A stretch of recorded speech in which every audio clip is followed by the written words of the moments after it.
Hello, I'm Miranda Kahn. And I'm John Bachman. Coming up this hour on Newsmax Now. Rand Paul winning an early endorsement from one young fan. Newsmax Prime host J.D. Hayworth joins us to discuss. And later, ABC newsman George Stephanopoulos apologizing for his donation to the Clinton Foundation. And now we're hearing he won't moderate any Republican presidential debates. Is that going to be enough punishment?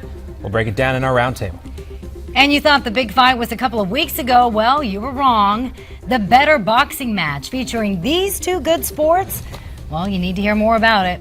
Holyfield versus Romney, a preview just ahead. Let's get ready to rumble, Miranda. It's time for another hour of Newsmax Now. And welcome back to this Friday edition. I'm Miranda Kahn. And I'm John Bachman. First up this hour, we turn our attention to a ruling today. A federal court judge in New York has sentenced Osama bin Laden's former top deputy to life in prison. Khalid al-Fawaz, a Saudi national, was convicted of the deadly 1998 bombings of U.S. embassies in Kenya and Tanzania. Authorities also accused the Saudi man of running an al-Qaeda training camp in the 1990s inside Afghanistan. Defense attorneys for al-Fawaz say they plan to appeal today's decision. Yes, we will appeal the conviction and hope that we have success at the Second Circuit. Well, defense attorneys say they admit they're not surprised here, but they also say they are disappointed. Friends and family have been saying goodbye today on Long Island at the funeral for one of the victims of the Philadelphia Amtrak crash. 20-year-old Justin Zimzer was a sophomore at the U.S. Naval Academy. His funeral took place on Long Island today. In Philadelphia, investigators, meanwhile, have now taken away the last of the wrecked Amtrak cars. And now they're getting ready to talk with the engineer about why the train apparently sped up just before heading into a curve. A recording shows about a minute before that crash, the train was going 70 miles per hour. 16 seconds before the end of the recording, the train speed was going through 100 miles per hour. The lawyer for the engineer, Brandon Bastian, says he doesn't actually remember the crash, but the NTSB says the conductor applied the train's emergency brakes a few seconds just before hitting the curve at about twice the speed limit. 8 people died in that crash. More than 200 were injured. President Obama offers his condolences today to the family and friends of soldiers killed when a military helicopter crashed in Nepal. And we give thanks to all our fellow Americans, military and civilian, who reflect the very best of American leadership around the world. And that Marine helicopter, which was on a mission to take aid to victims of that earthquake, vanished Tuesday. It was found earlier today. The wreckage was found at approximately 11,000 feet in extremely dense forest and exceptionally rugged terrain. 3 bodies have been found so far, and officials do not expect to find any other survivors. 6 U.S. Marines and 2 soldiers from Nepal were on board that chopper.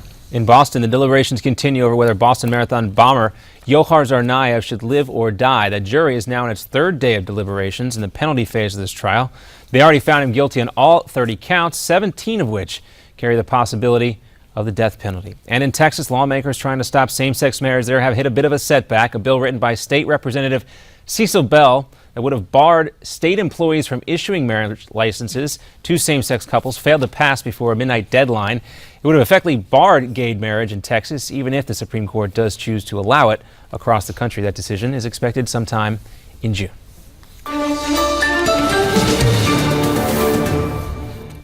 And joining us now is Newsmax Prime host J.D. Hayworth.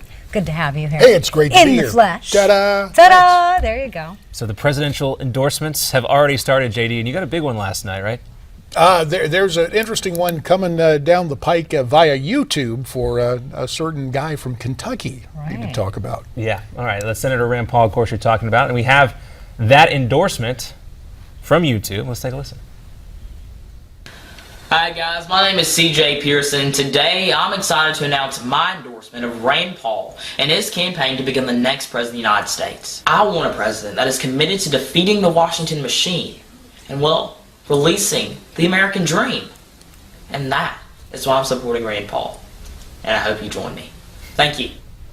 He is so adorable. I think we have a future president right there. I love his southern accent. He may become the potentate of YouTube appearances. He offered an earlier one defending New York City Mayor Rudy Giuliani and criticizing President Obama, and it got, over a couple of million hits. And you saw now, he definitely has arrived. He has his CJ television logo at the bottom left portion of the screen. This kid's going places, I think. He's an interesting guy, one of John's fellow Georgians that kind of comes through in the accent. I don't know how John didn't get that accent. Well, because my mom is from New York and my dad is from Pennsylvania, I am a southern half-breed. Does it ever come out, though?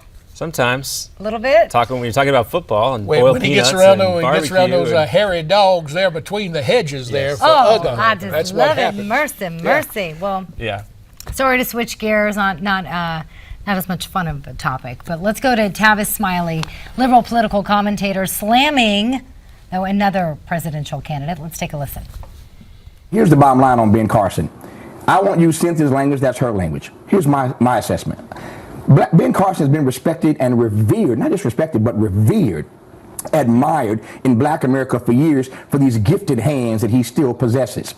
But Ben Carson is, how might I put this? He's a black bull in a Republican china shop. And if he's not careful, he's going to do himself irreparable damage. He's going to do the party damage.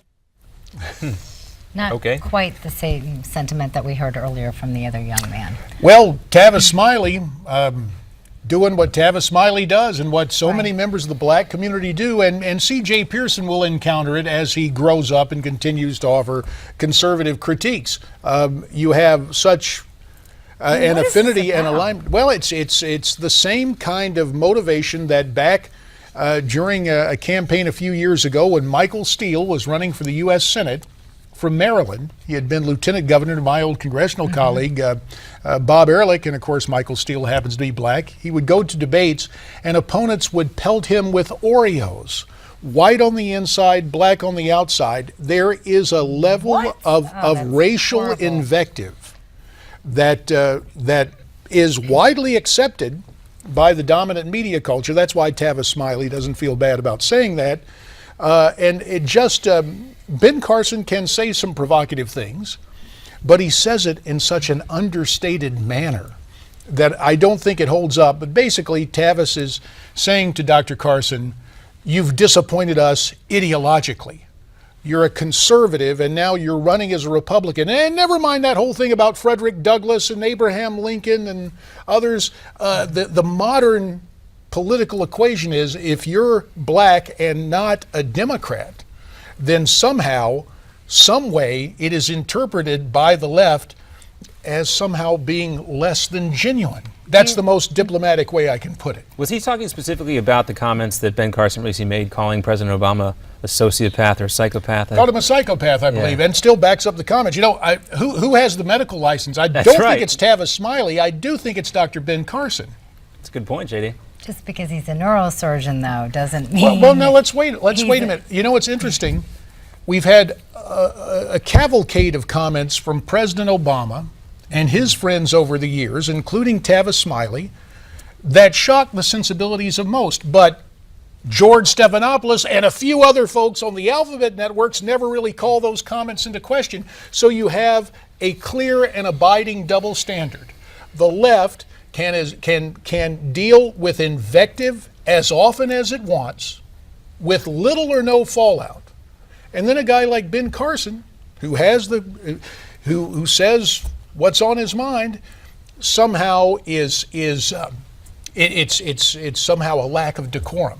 And Ben's just the latest guy to discover this. In fact, that's Kirsten Powers. We had her on the program last night. She's written a book about that, The Silencing, dealing with how the left tries to invalidate and publicly shame people, not based so much on their comments, but trying to suggest they're less than who they should be. We're going to talk more about her appearances here on Newsmax TV yesterday and that exact topic, this silencing. She discusses the lack of tolerance that we're hearing so much about coming from the left. Silencing or shaming. Of course, that won't happen here, nor will it happen at 8 o'clock Eastern tonight on Newsmax Prime. Real quick? My old colleague Pete Hoekstra is in Israel An interesting comment made by the former Inspector General of the NSA about the collection of data, how that was a Right. mistake in retrospect. We're going to talk about that tonight. Look forward to it. Thanks so much for joining us, JD. We'll be right back.